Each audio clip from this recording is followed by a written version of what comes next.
So yan, magiging maigpit po kami dyan sa mga nagre-upload ng Reels.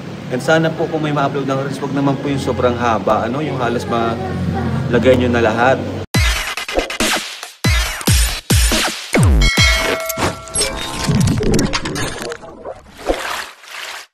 Okay mga kalingap, isang mapagpalang umaga, tanghali, gabi po sa inyo lahat. Sana po ang lahat ay nasa mabuting kalagayan at ligtas po sa anumang kapahamakan. Saan man po kayo dakong ng mundo naroon. Ako po muli ang inyong lingkod, Maestro 21 TV. At sa ating video ngayong araw na ito mga kalingap ay ating pong ang pag-usapan. Ating bibigyan po ng opinion, kuro-kuro at komento, reaction ang pahayag po ni Kalingap Rob sa kanya pong naging live kamakailan lamang po. At ito nga po ay isang pahayag tungkol po sa panibagong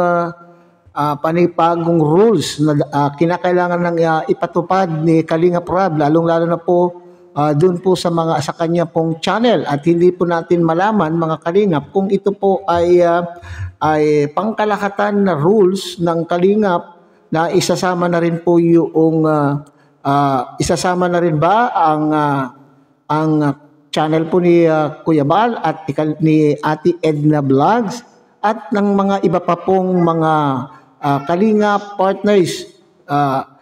Ito ba ay ipapatupad sa lahat? Sa lahat po ng ating mga Kalingap partners, lalo na po itong sa ating mga charity vloggers kung saan po ay humuhugot ang nakiki-content ang ating pong kagaya natin ng mga kasamaan po nating mga reactors. Okay? So particularly ito ay sinabi po ni Kalingap Rob sa ating mga reels creator diyan po sa sa Facebook at the same time po sa ating pong mga reactors at mga iba pang mga Kalingap partners na gumagawa po ng BTS na naman po mga Kalingap Wala nang kamatayan na usapin tungkol po sa BTS. Bakit napakalinaw po ang rules tungkol dyan pero hanggang sa ngayon po ay meron pa rin pong gumagawa. So yan po ang ating pinakapaksa ngayong araw na ito mga Kalingap. Pero bago po yan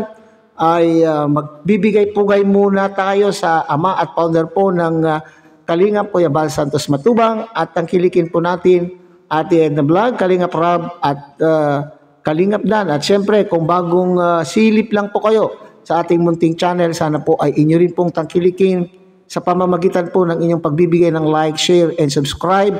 At tuloy pindutin na rin po ang notification bell.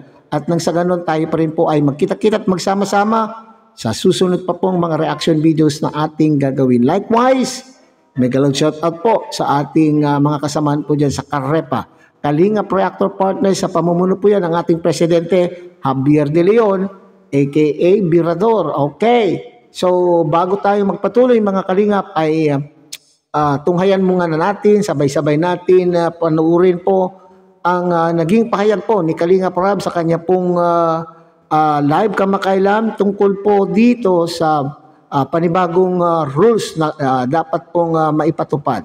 Okay, so panuurin po natin mga Kalingap.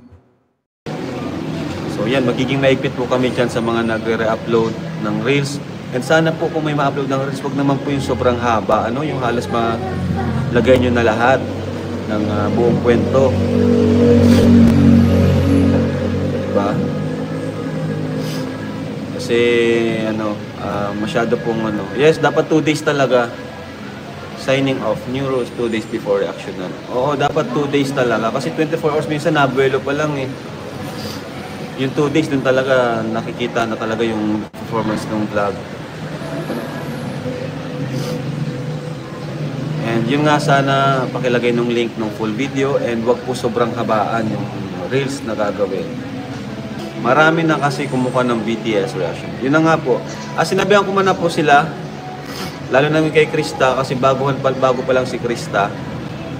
So, ang daming nag-vlog sa kanya nung mga nakaraan. Kaya sabi ko, wag na munang i-vlog si Krista, wag na munang mag-reels sa kanya. And sana ganun din kina Biancy, kina Joy and Carla. Sa ngayon kasi si Carla yung talagang masasabi kong na-overexposed sa mga behind the scenes and mga reels si Carla. Kaya medyo nawawala yung uhaw ng mga manonood natin. Kumbaga nawawala yung sabik sa kanya makita ang nag-iisang Carla. Kasi nakikita na sa mga reels, mga live. So wag na muna nating anin po si Carla. Kasi malalaman na lang natin one time, wala na nanonood, wala nang ano. Kahit sa mga leading man natin, no? Kay Joe Mardin, daming nagbo-vlog kay Jobs. Eh syempre mababait naman yung mga hindi naman yan matanggi sa Jobs si Carla. So huwag na muna po natin para interviewin para naman ma-excite ulit yung ating mga viewers. Kasi syempre yung mga tao, nagsasawa din naman po yan. Kahit pa sabihin natin solid solid Jomcar tayo, solid Etsy tayo. Pag palagi natin napapanood, parang di na baga tayo nasasabi. No? Kaya ganun po, bawasan po natin yung exposure nila. Lalo na po si Carla, si Napian, si Joy. Si Joy ngayon, maganda yung ni Joy, di ba? Kasi tinan mo yung views kay Joy. Bira kasi si Joy makita. Kaya marami nakakamiss kay Joy. Yung vlog natin talagang ang dami pa rin na nanonood sa kanya. Kahit matagal na si Joy. Kung tutusin siya yung pinakamatagal si Joy yung pinakamatagal sa Kalingap Angels natin ngayon, si Joy. So yan mga Kalingap, ang unang-una po dyan na binanggit po ni Kalingap Rab na pinakikiusapan ba, ang ibig sabihin po yan ay yung kailangan na ipatupad din po, ipatupad ang isang rules dito po sa mga reels content creators, lalo na po sa FB. Napansin din po natin ang mga yan, mga Kalingap.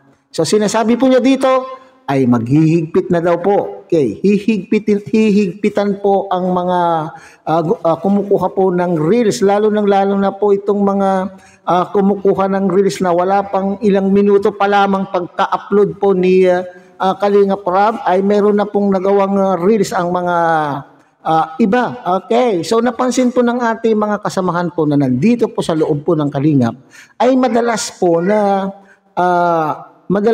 mga nag-upload ng reels ay hindi naman po sila mga legit na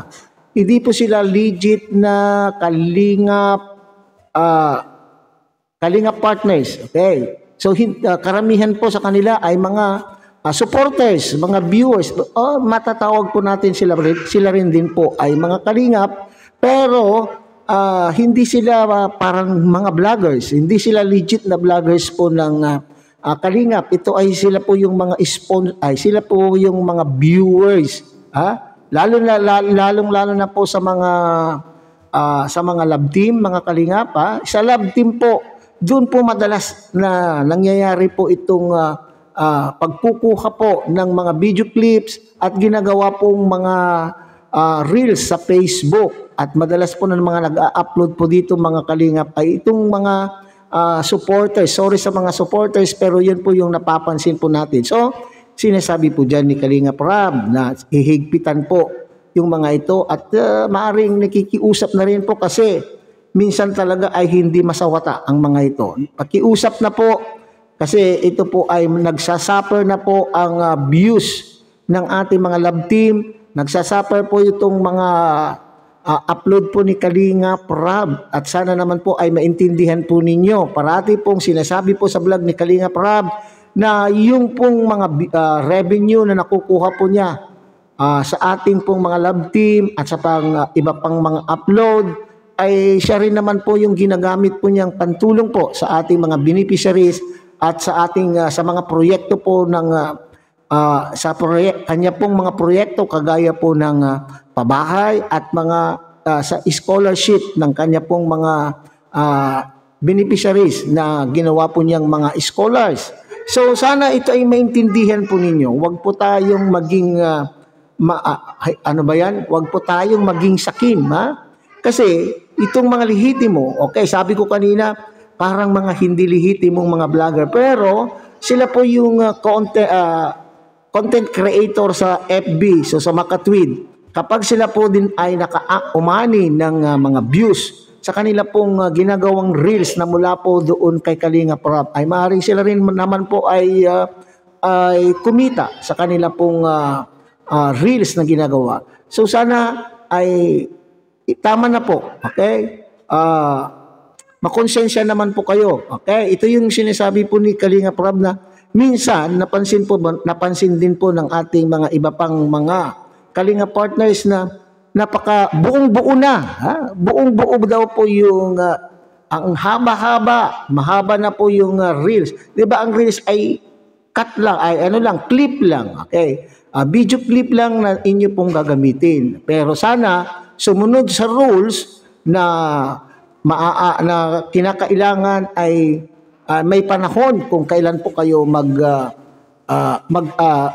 mag-upload o yes, kung may panahon na kayo po ay mag-upload. At ito nga po yung pag-uusap po ni Kalinga Prab sa ating pong mga reactors. O, tuloy nadamay ang mga reactors. Nadamay po ang mga legit na mga reactors na nandito po sa loob ng Kalingap. Bakit ko po sinasabi po na nadamay? Kasi gusto pong ipatupad ngayon ni Kalinga Prab, mga Kalingap, yung 48 hours. Kung dati ay pwede kaming mag-reaction sa live ng after 12 hours pagka-upload po ng live. Okay? So sa mga upload videos naman po ni Kalinga Prab at ni Kuya Bal at ni Ate Edna at sa lahat ng mga Kalinga partners ay kinakailangan ay maging matapos muna o patapusin muna namin yung 24 hours bago kami makapagbigay ng aming reaction tungkol po sa videos ng ating mga Kalinga partners. Pero nang dahil sa itong mga magnanakaw, magnanakaw sabi po natin kasi hindi alam po ni Kalinga Prab kung na kinukuha po yung kanila pong kinukuhanan po ng video clip ang kanila pong mga upload, lalo na po sa love team at ginagawang reels. Nadamay tuloy po kaming mga lehitimong sumusuporta sa mga programa, adhikain po ng Kalingap. Okay. So, kung noon ay 24 hours, ngayon ay gustong gawin po ni Kalinga Prab na 48 hours. Nako po.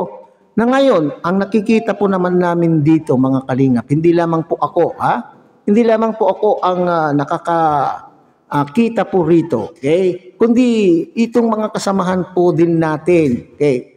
Kung 48 hours bago kami makapagbigay ng aming mga reaction, papaano naman po itong mga hindi lehitimo, mga tagalabas, okay? Mga vloggers na tagalabas na hindi po sila sakop ng Kalingap, okay? Sila po ang mamamayagpag, okay? Sila po ang mangunguna sa re-reaction at doon po sila po ay mabibigyan ng opportunity na magkaroon po ng maski papaano ay mataas na views. Okay, mataas na views sapagkat bagong press yung topic na kanila pong tatalakayin, samantalang po pagdating na po sa amin, kumbaga ay panis na po. Panis na po yung topic bago po namin po ma-reactionan. Okay? So sana lamang po, Kalinga Prab, nakikiusap po ang mga lehitimong Kalinga Reactor partners na sana naman po ay pagbigyan. Okay? So yung dati pa rin pong rules kung saan pagka-live, 12 hours, pagka-upload, 24 hours. Ngayon, itong mga reels, sana yung ito pong inyong ipinapanukalang rules ay hindi sa YT. Hindi sa YT kasi dito naman po sa YT ay wala naman po yata ditong reels. Kung mayroon man nag-shorts, konti lang siguro po yun. Hindi, kundi itong FB Reels ang madalas po na nakikita po natin na wala pang isang oras yung upload po ni Kalinga Prab ay nandun na, naka-post na o naka-upload na po ang mga iba't ibang reels po ng mga hindi lehitimong mga kalingap partners. Yan po yung ating pong aabangan kung ano po ang mapag-uusapan, kung ito ba ay ipapatupad din ba talaga ito sa mga reactors po natin sa YT or sa mga real content creators lamang doon sa FB. Okay? So yan po yung kasi kaya po ginagawa po ito ni Kalingap Rob, mga Kalingap, ay napansin po niya na medyo humihina. Okay? Ito po yung isang dahilan kaya kung bakit sinasabi na laos na yung Big Three Love Team. Na Kalingap Angels po natin. Ang dahilan po dyan, dahil po nauumay na, nagsasawa na po ang mga viewers. Kasi napapanood na po nila dun sa Reels na kung saan yung ilan ay halos buo na pong video ni Kalingap Rob ang kanila pong kinukuha. At the same time, dito naman po sa mga hindi lehitimong Kalingap partners ay nagre-re-upload ng buong video po ni Kalingap Rob sa kanila pong YouTube channel. At sila po yung nagkakamal ng malalaking views. Sana po ay tulungan po ninyo ang Kalingap. Tulungan po ninyo kung may makita po kayong mga ganito ay sana ay i-report natin at nang sa ganon ay magkaroon po ng sanction. Okay? Maparusahan kung sino po yung mga gumagawa po nito. Okay? So, at diyan po yung sinasabi na itong Big Three, gaya po nila Carla, nila Joy, nila Edsy, medyo bumababa ang views ng dahil po sa mga ganitong gawain. So sana ay tigilan na upang sa ganon. Kasi pagka ganitong humina, hindi na maipagpapatuloy po ni Kalingap Rob ang pagtulong po sa ating mga beneficiaries. So hanggang dito na lamang po tayo mga Kalingap. Muli, tangkilikin po natin Kuya Bal Santos Matubang, Ate Edna Vlog, Kalingap Rob. And siyempre, pinapakiusapan po kayo ng inyong pong lingkod na sana po ay inyo rin pong tangkilikin ang munting channel ito sa pamamagitan po ng pag-like, share, and subscribe. At tuloy, pindutin na rin po ang notification bell. At nang sa ganon, tayo pa rin po ay magkita-kita at magsama-sama sa susunod pa pong mga reaction videos na ating gagawin. Muli isang mapagpalang umaga, tanghali, gabi po sa inyo lahat. Mabuhay po kayo at God bless everyone.